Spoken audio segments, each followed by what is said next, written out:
Good morning, ladies and gentlemen. How are you doing? Welcome to another episode of Barefoot Conversations with Magdalene. Truth encourages us to be the best in life. Where there is life, there is hope.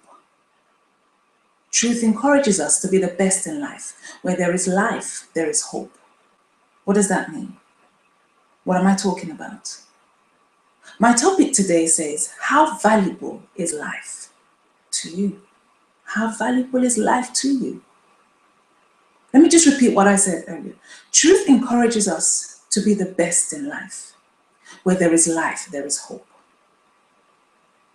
When we look at what's happening within our society these days, that almost every day you can't open a newspaper or hear the news about someone who unfortunately has either lost their lives or has been fatally wounded due to some form of crime, even knife crime, which is prominent right now, unfortunately, and acid attack that is now, according to reports, on the rise. How valuable is life to you? When you think of life, what comes to your mind? What resonates within you? When you think of life, I've heard many people say to me, my life is so boring. I'm bored of my life. I'm tired. I'm tired. What does that mean, I'm tired? We hear about prominent people, when we look at them from the outside, they have everything going for them. But then we hear that they've committed suicide. And you wonder, how is that possible? How is that possible? Why would you do such a thing? You've got money, you've got fame, you've got everything that we assume is the answer to the best things in life. But obviously, those who have it don't see it that way. A perfect example is an actor, Robin Williams. I used to love his films, especially the one that says Good Morning. Oh gosh, it's just skipped my head now. It's literally skipped my head. Is it Good Morning Vietnam? I think it is. Or he has a phrase in the film. I love that film.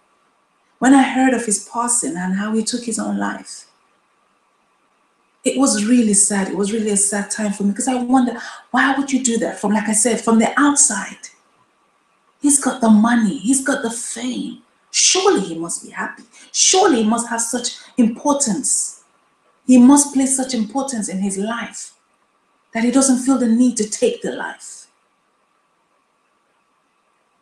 But then that's not the case. It's not always the case. How valuable is life to you? When you think about your own life, how valuable is it to you? Okay, you may not have the money. Okay, you may not be where you want to be. Okay, you may not have received that miracle that you've been waiting for. Does that mean you should end it? Does that mean that life is no longer valuable? Why don't you flip it this way? You're waiting for a miracle, you're waiting for a blessing, you're waiting for something to happen, and it hasn't happened yet. Could you not be an answer to somebody else's prayers? Could you not be the one that opened the doors for somebody else, whilst bearing in mind you are still waiting for your own blessing, your own answers to your prayers? Could you not be that? How valuable is life to you? You know, you place an importance on something that is important, that has value. For the women out there, your precious jewels, you don't just leave it hanging out. You don't just leave it hanging around for anybody to just come and take. You put precious care, your diamonds, your pearls, you put them somewhere hidden so that they're not just tampered with by anybody, especially if you have kids. They don't just come around and play with them. Your designer bags compared to any other bag that you may have, you won't just carry it and just dump it anywhere, knowing fully well you spent so much money on that. You carry it with importance, you put it down. Your shoes, anything that you place a value on, it's important to you. And so you look after it.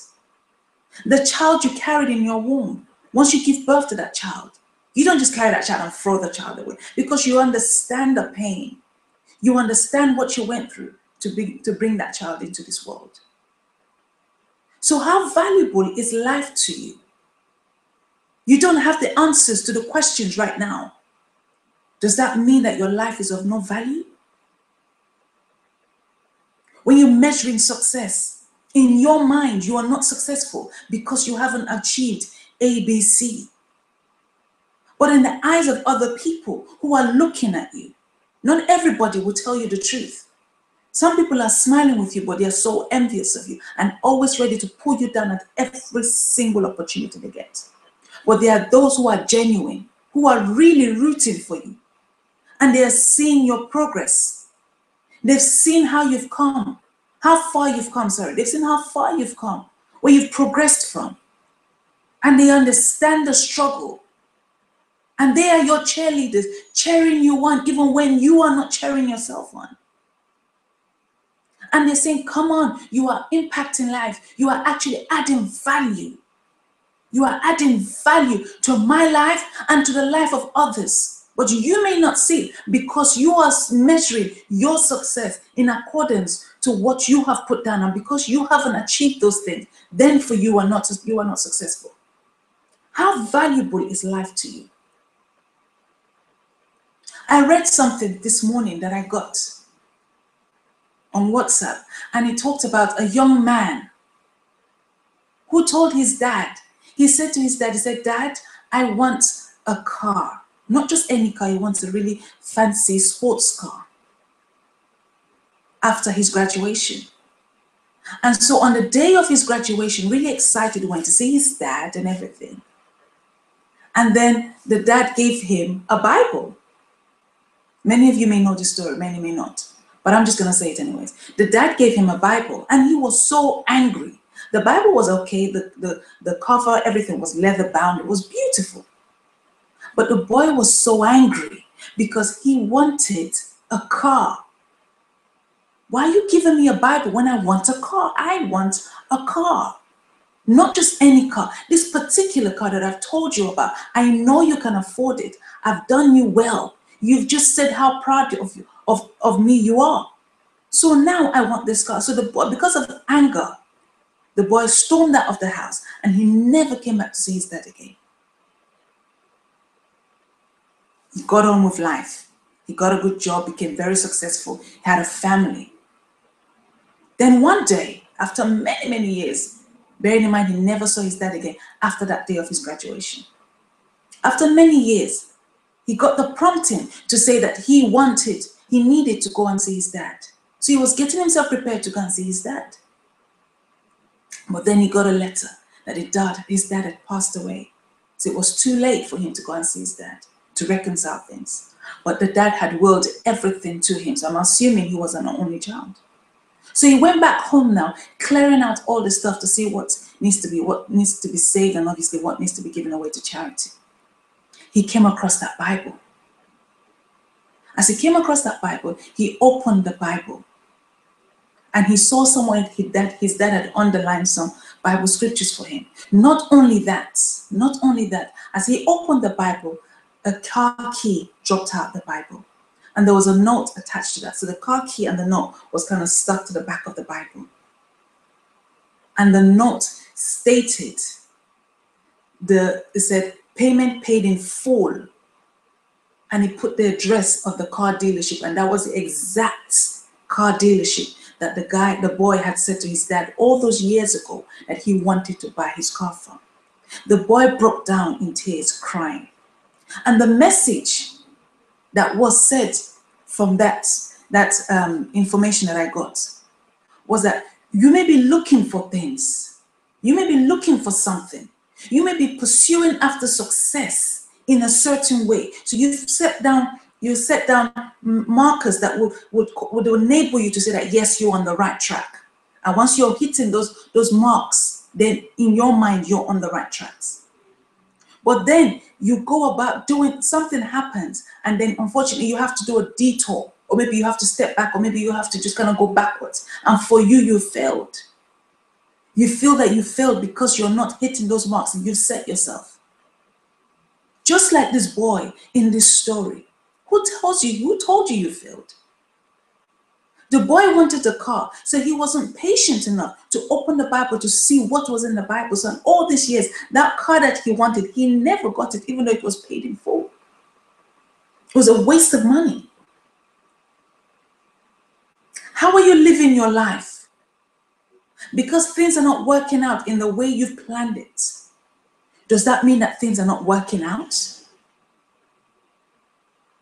Until you are truthful to yourself, you never begin to understand the value of your life.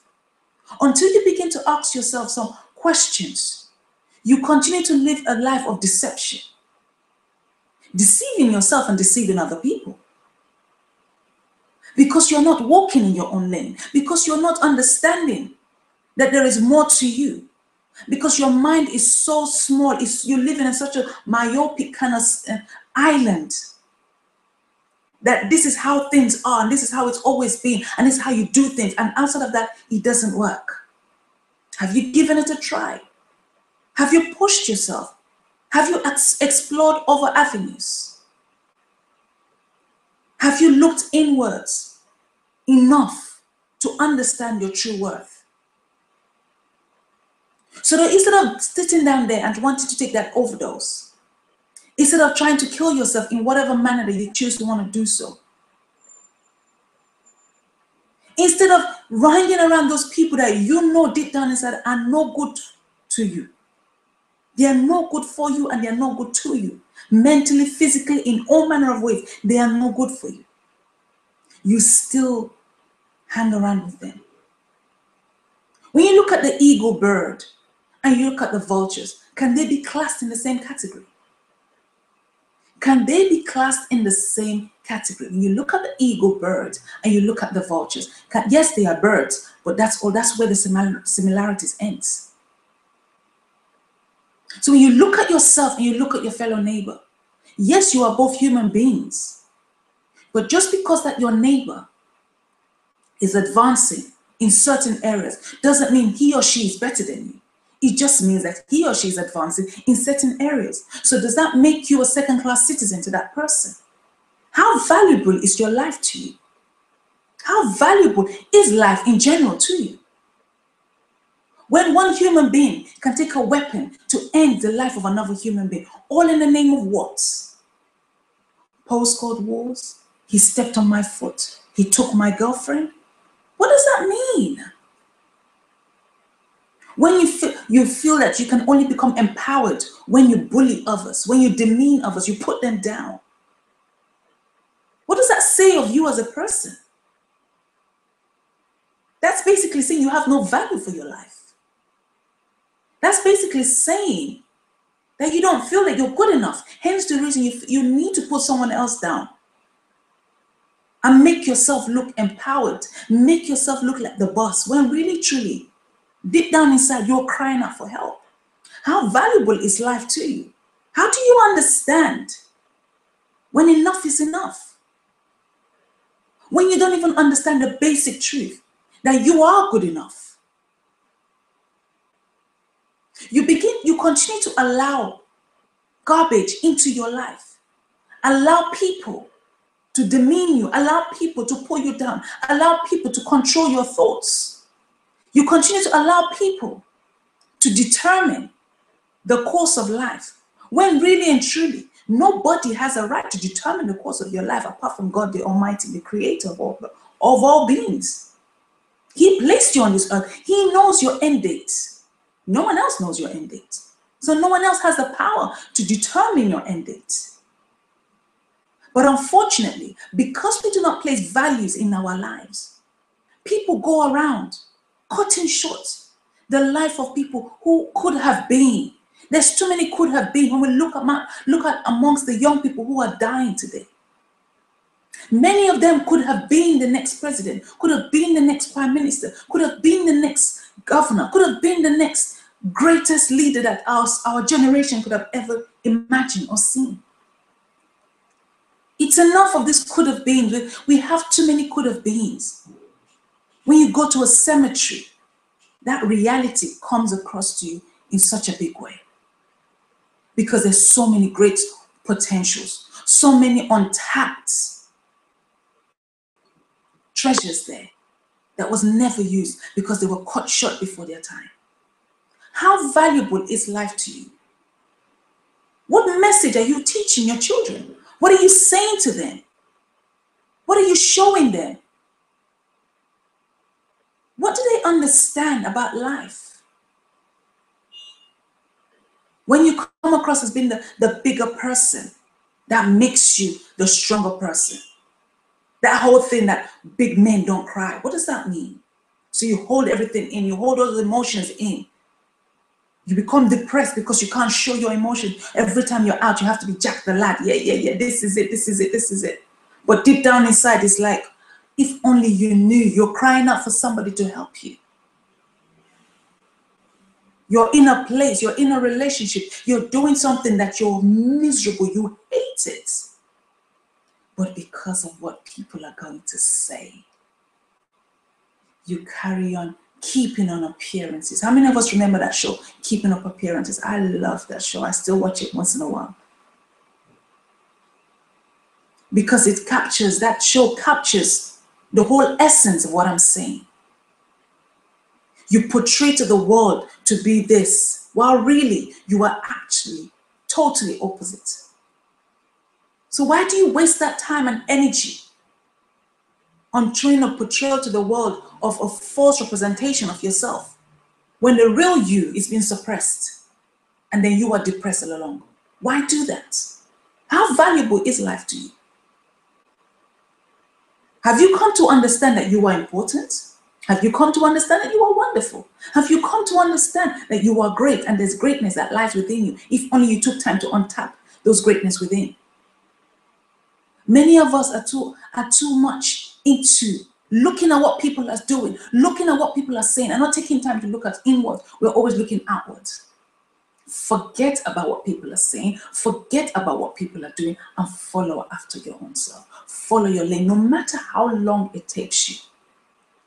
The fact that you woke up this morning and you were able to take up your left leg and your right leg off the bed, and you've achieved one thing so far, celebrate that. We're too hard on ourselves. I said earlier, I talked about markers. We place markers. If I've not achieved this, then I'm not successful. And because we see other people being celebrated, we see other people achieving, especially those things that we want to achieve, we begin to doubt ourselves. Oh, am I not good enough? So there's nothing good about me that anybody can celebrate. Stop waiting for people to celebrate you. Celebrate yourself. Even if it's a small thing that you find yourself doing, be consistent with it and do it passionately. Understand that you are passing on a message. Even if it's one person that ever gets to hear that message, that one person will in turn tell another one person who also needs to hear that message. And that other one person will also tell another one person. And that's how it continues. But you on your own way, don't give up. Don't go off your path because you feel that you are not good enough. Don't listen to the lies that somebody told you. Trust in that inner voice telling you that you are good enough, that you can do it. And the only person that can stop you from achieving greatness is you.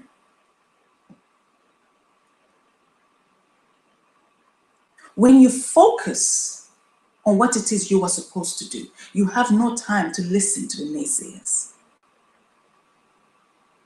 People are always going to be judges. They're very quick to want to judge. This is what you're supposed to do. Why are you doing this? But we must come to a place of understanding, of knowing who we are and knowing that we can't live our lives for people. You can never please people, no matter how much you try. You may be good today, tomorrow you're public enemy number one. So why bother? Life in itself is so precious. Life in itself is so precious. Once it's gone, it's gone. There is no second chance. There are many people who've had near-death experiences. And they said in that moment, they saw their lives flash in front of them. And the realization that certain things they've been doing, it's time to change quickly, takes over. And then once you're able to go past that point, they begin to try their utmost best to change their lifestyle. But my thing to you is, why do we need to wait for that near-death experience? Because those people are able to talk about it because they were given a second opportunity. What about you? If you wait for such a time, you may never have a second opportunity. You may never have that second opportunity. So why take that risk? Why take that risk? Why don't you start now and change those things there are things that you do that people don't like. Be man enough, be woman enough to ask, what are those things that I do that you don't like? How can I change it? How can I help you become the best person that you want me to be? We need to start asking ourselves some questions. Some questions that we've been thrown under the carpet and we didn't want to ask those questions. Well, we need to start asking those questions. Why? Because of the fact that if we want to achieve, if we want to go to the next level of greatness in our lives, whatever that greatness may be, we need to start dealing with those weeds that have been interfering with those seeds that we're trying to plant. How valuable is life to you? When there is life, there is hope. When there is life, there is hope. Simon Cowell today, X Factor, Britain's Got Talent, Americans Got Talent, and all those different chains. He owns it. When you see him, call him whatever. He's arrogant, he's cocky, he's pompous, whatever name you want to call him. But the thing is, he's got the money. I don't know if he has joy. I don't know. I don't know him per se. I just know him from looking at him on the screen. But the point I'm trying to bring across is his story was never like this before. He was struggling. Simon Cowell was struggling. Financially, he was struggling. He was struggling. He struggled and he struggled. But the thing about it, he had a dream. He had a vision. Did people tell him to look at what God, just forget about this nonsense you're trying to do, go and get a job and do something else? I'm sure many people would have told him that. Surely many people would have said, it's not human beings. Definitely they would have said something to him or several things to him. But he was persistent and he was consistent. That he might have fallen down several times, but he's picked himself up. He picked himself up and look where he is today. When it comes to new opportunities for X Factor, especially, I don't like the show particularly, but one thing I always admire, every time the X Factor, new round of the X Factor is on and they go around the country, you see thousands and thousands of people queuing up for an opportunity to stand and sing before the judges. So whatever your opinions are in regards into the show, I know what mine are, and that's why I don't like it. I don't even watch it. But whatever our opinions may be, there is one thing that is consistent, is that every single time a new round of the X Factor comes out, when they go around the country, there are thousands of people queuing up. We've never heard that the new round of the X Factor came out and no, there was nobody turned up for auditions. We've never heard that. They go through thousands and thousands and thousands of people before they eliminate it until obviously get the final winner. Because everybody is chasing after a dream. Every single person is chasing after a dream. But the thing that sets the winners from the losers is that the winners never quit. And quitters never win. When you quit, you don't win. When you win, it's because you never quit it. That's the thing that we must understand. If you want to get to the next level in your life, you have to continue doing what it is you are doing, but not only just doing what you're doing. So long you are doing what you are supposed to do, you are walking in your purpose. You must understand what it is by purpose. People keep talking about purpose. Some people say, okay, what is this thing called purpose? Your purpose is that thing that you can do even with your eyes closed. You can do sweatlessly, that you derive joy from. I'm not talking about happiness. I'm talking about joy. You derive joy from joy that flows from within. No one pays you, but you can do it all day, all night, every day, sweatlessly. That is your purpose. That is your purpose. So now when you talk about walking in your purpose, it's about fine-tuning that purpose. You're building your craft. You're cultivating. You're cultivating. And in that process of cultivating, it's difficult. It's hard. Because you know that you are good, but you are desperately waiting for somebody else to acknowledge, to endorse the fact that you are good. But because it's not happening, that's where the frustration comes into play. And the delays that comes along with it as well. You'll be like, what is going on? Then you begin to doubt yourself. You begin to second guess yourself. But don't do that. So long you have come to identify that this is your purpose in life, continue doing it. Don't give up. Don't give up. Let your purpose give you a value of life. Let your purpose give you a value of life. Let it cause you to see life as a glass half full and never half empty.